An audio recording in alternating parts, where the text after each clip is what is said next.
Hi പ്രിയമുള്ള സുഹൃത്തുക്കളെ, നമ്മുടെ ക്രിസ്ത്യൻ പള്ളിയുണ്ട്, ക്രിസ്ത്യൻ സ്ഥാപനമുണ്ടല്ലോ നിർമ്മല കോളേജ്. അവിടെ കുട്ടികൾ നമസ്കരിക്കാൻ സ്ഥലം ചോദിച്ചല്ലോ.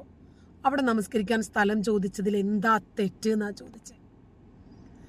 നമസ്കരിക്കാൻ സ്ഥലം ചോദിച്ചതിൽ എന്താണ് തെറ്റ് എന്നാണ് ഇസ്ലാം മത പുരോഹിതർ ചോദിച്ചത്. കാരണം ഇന്നല്ലെങ്കിൽ നാളെ ഈ സ്വതന്ത്ര ഭാരതം മുഴുവനും വഖഫിൻ്റെതായി മാറുമല്ലോ. പിന്നെ നിർമ്മല കോളേജ് പിടിച്ചെടുക്കണമെങ്കിൽ ഒരു കുഴപ്പമില്ല, ഞങ്ങൾ ഇവിടെ നമസ്കരിച്ചിരുന്നു, ഞങ്ങളിവിടെ ഉച്ചയും കുത്തി മറിഞ്ഞിരുന്നു എന്ന ഒരു കാരണം പറഞ്ഞാൽ മതി. ഈദ്ഗാഹ് നമസ്കരിച്ച, പെരുന്നാൾ നമസ്കരിച്ച സ്കൂളുകൾ, മൈതാനികൾ, ഓഡിറ്റോറിയങ്ങൾ എല്ലാം ഇപ്പോഴിതാ വഖഫിൻ്റെതാണ് എന്ന് പറഞ്ഞ അവകാശവാദം ഉന്നയിച്ചു വന്നിട്ടുണ്ട്. പുത്തരിക്കണ്ടം മൈതാനി, ഗാന്ധി പാർക്ക്, പാർലമെന്റ് മന്ദിരം, സുപ്രീം കോടതി എന്നു വേണ്ട, ഇതെല്ലാം ഇന്ന് വഖഫിൻ്റെതായി കഴിഞ്ഞു. ശ്രീ ഒ അബ്ദുള്ള, നമുക്ക് ഈ ഒരു അവസരത്തിൽ പറയേണ്ടത് ചില സംഭവങ്ങളാണ്. കാരണം ഈ ഒരു വിഷയം ശുചിമുറിയിൽ നിന്നും ഇത്തരത്തിൽ ഊറാറ കണ്ടെത്തിയതിന് തൊട്ട് മുൻപ് നടന്ന ചില സംഭവങ്ങൾ. ഇരിക്കൂർ ഉപവിദ്യാഭ്യാസ ജില്ലാ കലോത്സവത്തിൽ പങ്കെടുക്കാൻ ചെമ്മത്തൊട്ടി ഹൈസ്കൂളിലെത്തിയ ഇസ്ലാം മതവിശ്വാസികളായ വിദ്യാർത്ഥികളും അധ്യാപകനും ചെമ്മത്തൊട്ടി CSN കോൺവെന്റിലെത്തി നിസ്കരിക്കാൻ അനുവാദം ചോദിക്കുകയാണ് ആദ്യം. എന്നാൽ ആ കോൺവെന്റിലെ അധികാരികൾ അതിന് സമ്മതിക്കുന്നില്ല. കാരണം വ്യക്തമായ ഒരു കാര്യം എന്താണെന്ന് വെച്ചാൽ ആ പരിസരത്ത് തന്നെ 2 മുസ്ലിം പള്ളികളുണ്ട്. അവിടെ എന്തുകൊണ്ട് അവർ നിസ്കരിക്കാൻ എത്തിയില്ല? ഇവിടേക്ക് മാത്രം അവർ എന്തുകൊണ്ട് വന്നു? ഈ ഒരു ചോദ്യവും പ്രസക്തമല്ലേ? ഇത് തന്നെയാണ് നിർമ്മല കോളേജിലും സംഭവിച്ചത്. ആ കോളേജിന്റെ പരിസരത്ത് പള്ളിയുണ്ട്. ആ പള്ളിയിൽ നമസ്കരിക്കാൻ ഇടം കൊടുത്തില്ല എന്ന് നമ്മുടെ മുസ്ലിം കുട്ടികൾക്കോ പുരോഹിതന്മാർക്കോ അതല്ലെങ്കിൽ ഇവരെ സമരത്തിന് വേണ്ടി പറഞ്ഞു വിട്ടവർക്കോ യാതൊരു പരാതിയുമില്ല. പിന്നെ ആകെ പരാതി ഉള്ളത് എന്താ? നിർമ്മല കോളേജിൽ നമസ്കരിക്കാൻ സ്ഥലം കൊടുത്തില്ല എന്നാണ്. അതിനു മുമ്പ് സംസാരിച്ച ഈ കക്ഷികളുണ്ട്, ഇയാൾ ആരാണ്? ഈ ജാതി മതപ്രാന്തന്മാരുടെ കൂടെ ദയവായിട്ട് എല്ലാം ചർച്ചയ്ക്ക് വിളിക്കും. എന്തൊക്കെയാണ് അയാൾ വിളിച്ചു പറയുന്നത്? അയാൾ ഈ ഭൂമിയിലൊന്നല്ല, മുസ്ലിങ്ങൾ ഇവിടുത്തെ പൗരന്മാരല്ല, മുസ്ലിങ്ങൾക്ക് കൂടെ ആരാധന സ്വാതന്ത്ര്യവും മറ്റു സ്വാതന്ത്ര്യങ്ങളില്ല.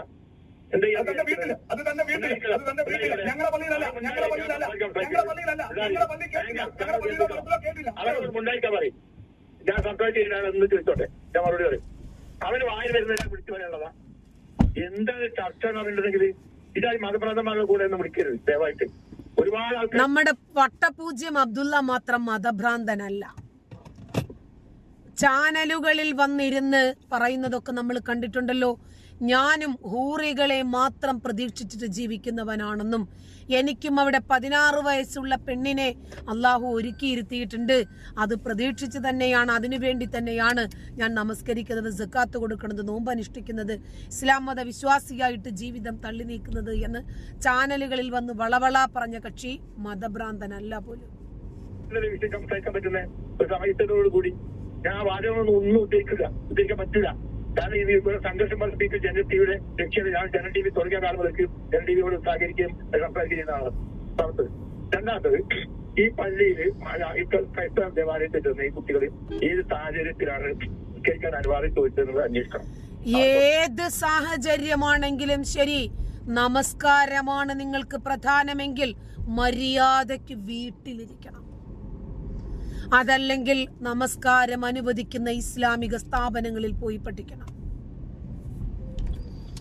ഇനി അതുമല്ലെങ്കിൽ അടുത്തുള്ള ഇസ്ലാമിക സ്ഥാപനങ്ങൾ, അതായത് നമസ്കരിക്കുന്നതിന് വേണ്ടി മാത്രം കെട്ടി ഉയർത്തപ്പെട്ട മസ്ജിദുകൾ, അവിടെ സ്ത്രീകൾക്ക് നമസ്കരിക്കാൻ സൗകര്യം വേണമെന്ന് പറഞ്ഞ് നിങ്ങൾ ധർമ്മസമരം നടത്തണം. അതിന്റെ മുന്നിൽ നിങ്ങൾ പായുമിട്ടിരിക്കണം. നമസ്കരിക്കാൻ ഞങ്ങൾക്ക് സൗകര്യം തരുന്നതുവരെ ഞങ്ങൾ ഇവിടെ ധർണ ഇരിക്കുമെന്ന് പറയണം. ഏത് സാഹചര്യത്തിലാണെങ്കിലും ശരി, ഒരു വിദ്യാഭ്യാസ സ്ഥാപനത്തിൽ വരുന്നത് പഠിക്കാനായിരിക്കണം, മതം ഫോളോ ചെയ്യാനായിരിക്കരുത്. മതം ഫോളോ ചെയ്യേണ്ടവർക്ക് അതുപോലെയുള്ള സ്ഥാപനങ്ങളുണ്ട്, അവിടെ പോയി പഠിക്കണം. പള്ളി ഉണ്ടായിരിക്കെ എന്തുകൊണ്ട് കുട്ടികൾ അവിടെ ചെന്നു എന്നുള്ളത് ആ കുട്ടികളിൽ നിന്നുള്ള വിവരം കിട്ടണം. അത് നമുക്ക് ഇതുവരെ കിട്ടിയിട്ടില്ല. മറുഭാഗത്തുള്ളതാണ് കിട്ടിയത്. കുട്ടികളോട് വന്നു നിസ്കരിക്കാൻ അനുവാദം ചോദിച്ചു, അനുവാദം കൊടുത്തില്ല എന്നതാണ് ഇപ്പൊ നമുക്ക് അറിയുന്നത്. കുട്ടികളോട് ചോദിക്കണം, നിങ്ങൾ എന്തിനാ അവിടെ പോയി ചോദിച്ചത്, എന്തൊരു കാരണം. 3, അവിടെ നിന്ന് അനുവാദം കൊടുത്തു ഇരിക്കാം, എന്നാൽ എന്താ സംഭവിക്കാം? ക്രിസ്ത്യൻ പള്ളിയാണ്. നമസ്കരിക്കാൻ അനുവാദം കൊടുത്തെങ്കിൽ എന്താ സാഹിബേ, നാളെ അത് വഖഫ് കൊണ്ടുപോകും. മണ്ണും ചാരി നിന്നവൻ പെണ്ണും കൊണ്ടുപോയെന്ന് പറയുന്നത് പോലെ ഈ സ്ഥാപനത്തിനു വേണ്ടി അധ്വാനിച്ചവർ, ഉറക്കമിളച്ചവർ, പണം ചിലവഴിച്ചവർ, അവരുടെ മക്കൾക്കു വേണ്ടി, അവരുടെ ചെറുകുട്ടികൾക്കു വേണ്ടി, അവരുടെ കുടുംബത്തിനു വേണ്ടി ഇത് ഉണ്ടാകും എന്ന് പ്രതീക്ഷിച്ചവർ ഉണ്ണാക്കന്മാരായി മാറും. നിങ്ങൾക്ക് ഉളുപ്പാകുന്നില്ലേ? നമസ്കരിക്കാൻ സ്ഥലം കൊടുത്തെന്ന് വരിക, എന്ത് സംഭവിക്കും? ഇന്ന് പെരുന്നാള് നമസ്കരിക്കാൻ ഈദ് മൈതാനം ഒരുക്കി കൊടുത്ത സകലമാന പറമ്പുകളും മൈതാനങ്ങളും ഓഡിറ്റോറിയങ്ങളും സ്കൂൾ കലാലയങ്ങളും എല്ലാം വഖഫ് അവകാശവാദം ഉന്നയിച്ചതൊന്നും ചെവി തുറന്ന് കേട്ടില്ലായിരുന്നോ? എന്നാൽ പോലും അന്ന് ഫലസ്തീനിൽ പ്രവാചകൻ ഇപ്പൊ ഇയാൾ ഉദ്ദേശിച്ച ഖലീഫാവുമാരുടെ സൈന്യം ഈ ഫലസ്തീൻ എടുക്കുക. അപ്പൊ അവിടുത്തെ പത്രിക ഇവരുടെ ബിഷപ്പ് പറഞ്ഞു ഇവിടുന്ന് നമസ്കരിച്ചോളൂ. അപ്പൊ ഖലീഫാവുമാർ പറഞ്ഞ മറുപടി എന്താ? ഞാൻ ഇവിടെ നമസ്കരിക്കൂല, നിങ്ങൾ പള്ളിയിൽ വെച്ച്. പിന്നീട് പറയും ഉമർ നമസ്കരിച്ചതായ പള്ളിയാണ്, ക്രൈസ്തവ ദേവാലയമാണെങ്കിലും ഉമർ നമസ്കരിച്ച പള്ളിയാണ്, അതുകൊണ്ട് ഞങ്ങൾക്ക് വേണമെന്ന് മുസ്ലിങ്ങൾ അവകാശവാദം ഉന്നയിക്കും, അതുകൊണ്ട് അവിടെ നമസ്കരിക്കൂല. അപ്പൊ ഈ അവകാശവാദം ഇന്നും ഇന്നലെയും തുടങ്ങിയതല്ല അല്ലേ? ഇത് കൊല്ലങ്ങളായിട്ട് ഇതുണ്ടല്ലേ?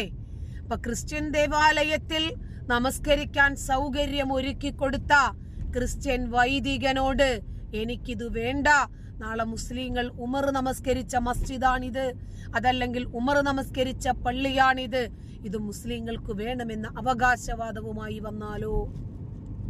അതുകൊണ്ട് ഉമർ അവിടെ നമസ്കരിച്ചില്ല. ആ ഉമറിന്റെ മാർഗം പിന്തുടരുന്നവർ സുമ്മല്ലദീന ഖർനി സുമ്മല്ലദീന ഖർനി സുമ്മല്ലദീന യലൗനഹും സുമ്മല്ലദീന യലൗനഹും പ്രവാചകൻ പറഞ്ഞതാ.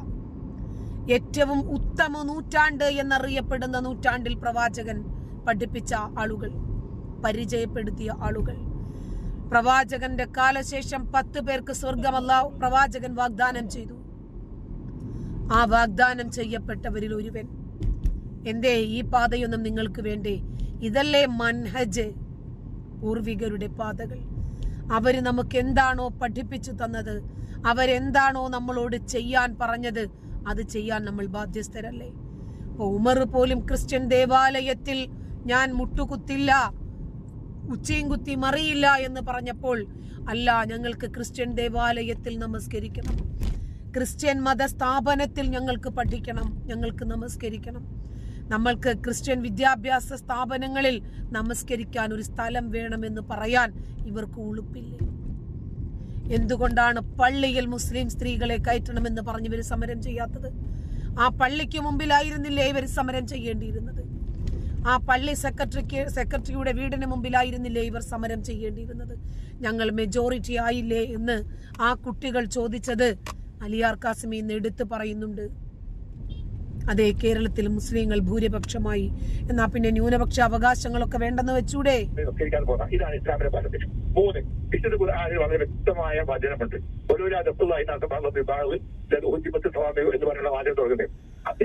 ആ വാചകമല്ലാതെ എന്ന് പറയുന്ന ഒരു വചനവും ഉണ്ടല്ലോ സാഹിബേ. നിങ്ങൾ എങ്ങോട്ട് തിരിഞ്ഞാലും അവിടെ അള്ളാഹുവിന്റെ മുഖമുണ്ട്. അപ്പൊ എവിടെ തിരിഞ്ഞൊന്നു നോക്കിയാലും അവിടെ എല്ലാം അള്ളാഹു നിറഞ്ഞു നിൽക്കുന്ന മണ്ണാണെങ്കിൽ, ആ ഒരു സാഹചര്യവും അന്തരീക്ഷവുമാണെങ്കിൽ നിങ്ങൾക്ക് എന്തിനാണ് പള്ളി? നിങ്ങൾക്ക് എന്തിനാണ് കഅബാലയം? നിങ്ങൾ എന്തിനാണ് ആ കരിങ്കൽ കൊണ്ടുണ്ടാക്കിയ എടുപ്പിന്റെ മുന്നിൽ പോയി താണു വണങ്ങുന്നതും അതിന്റെ മുന്നിലോ അതിനെ ഫോക്കസ് ചെയ്തുകൊണ്ട് നമസ്കരിക്കുന്നതും ഒക്കെ എന്തിനാണ്? അതിന്റെ പേരല്ലേ ബിംബാരാധന. ക്രിസ്ത്യാനികളും ഹിന്ദുക്കളും ബിംബാരാധന ചെയ്യുന്നു എന്ന് പറയാൻ മുസ്ലിങ്ങൾക്ക് എന്ത് അധികാരമാണുള്ളത്? എന്ത് യോഗ്യതയാണുള്ളത്? അല്ലെങ്കിൽ നിങ്ങൾക്ക് മറ്റു മതങ്ങളെ പറയാൻ ഒരു യോഗ്യതയും ഇല്ലാതെ വേറെ. അപ്പോ നിങ്ങളുടെ മതത്തിൽ തന്നെ ഹജറുൽ അസ്വദ്, കറുത്ത കല്ല്, കഅബ ഒരു കരിങ്കൽ കൊണ്ടുണ്ടാക്കിയ ഒരു എടുപ്പ്, ഒരു ബിൽഡിങ്. അപ്പോ നമ്മൾ ചെയ്യുമ്പോൾ മൺകുടം, അമ്മായിയമ്മ ഉടച്ചാൽ മൺകലം, മരുമകൾ ഉടച്ചാൽ പൊൻകലം, അതിന് മൂല്യമേറെയാണ്. എന്തിനാ ഉടച്ചത്? കൊള്ളാം. ജനങ്ങളെ പ്രതിരോധിച്ച് നിർത്തിയിട്ടില്ലായിരുന്നെങ്കിൽ ഭൂമിയിലെ ക്രൈസ്തവ ദേവാലയങ്ങളും ജൂത ദേവാലയങ്ങളും മഠങ്ങളും മറ്റ് ആരാധനാലയങ്ങളും ഒക്കെ തകർക്കപ്പെടുമായിരുന്നു. അതെല്ലാം തന്നെ നിലനിൽക്കേണ്ടതുണ്ട്. ഒരു കാര്യമുണ്ട് കേട്ടോ. ഇപ്പോ ക്രിസ്ത്യൻ പാതിരി ഉമറിന് നമസ്കരിക്കാൻ സ്ഥലം കൊടുത്തു, അത് കാക്കമാര് കൊണ്ടുപോകുമായിരുന്നു. അതുപോലെ ഹിന്ദു ദേവാലയങ്ങളിൽ നോമ്പുതുറയ്ക്ക് സൗകര്യം ഒരുക്കി കൊടുത്ത ആളുകളുണ്ടല്ലോ, ഇനിയും അവരൊക്കെ വലിക്കാൻ കിടക്കുന്നതേ ഉള്ളൂ, അവരൊക്കെ അനുഭവിക്കാൻ കിടക്കുന്നതേ ഉള്ളൂ. ഞങ്ങൾ ഇവിടെ ഇരുന്ന് നോമ്പ് തുറന്നിട്ടുണ്ട്, ഞങ്ങൾ ഇവിടെ ഇരുന്ന് നമസ്കരിച്ചിട്ടുണ്ട്, ഞങ്ങൾ ഇവിടെ നിക്കാഹ് നടത്തിയിട്ടുണ്ട് എന്ന് പറഞ്ഞ് ആ നിക്കാഹ് കുത്തുബ ചെയ്ത ഓഡിറ്റോറിയങ്ങൾ നഷ്ടപ്പെടാൻ പോകുന്നു, ഹൈന്ദവ ദേവാലയങ്ങൾ നഷ്ടപ്പെടാൻ പോകുന്നു. അപ്പോൾ ഹൈന്ദവ ക്രൈസ്തവ ദേവാലയങ്ങൾ തകർക്കപ്പെടുമായിരുന്നു എന്ന്. ഇതൊക്കെ ഒരു തരം ഭീഷണിയാണ്. ഈ ഭീഷണിക്ക് നമ്മൾ വഴങ്ങിപ്പോയാൽ ഒരു കാലത്ത് നമ്മൾ സ്വതന്ത്ര ജനാധിപത്യ ഭാരതത്തിൽ നിർഭയരായി നമ്മുടെ മതമോ നമ്മുടെ മതനിരാസമോ ഫോളോ ചെയ്ത് ജീവിക്കാൻ സാധിക്കില്ല. നന്ദി.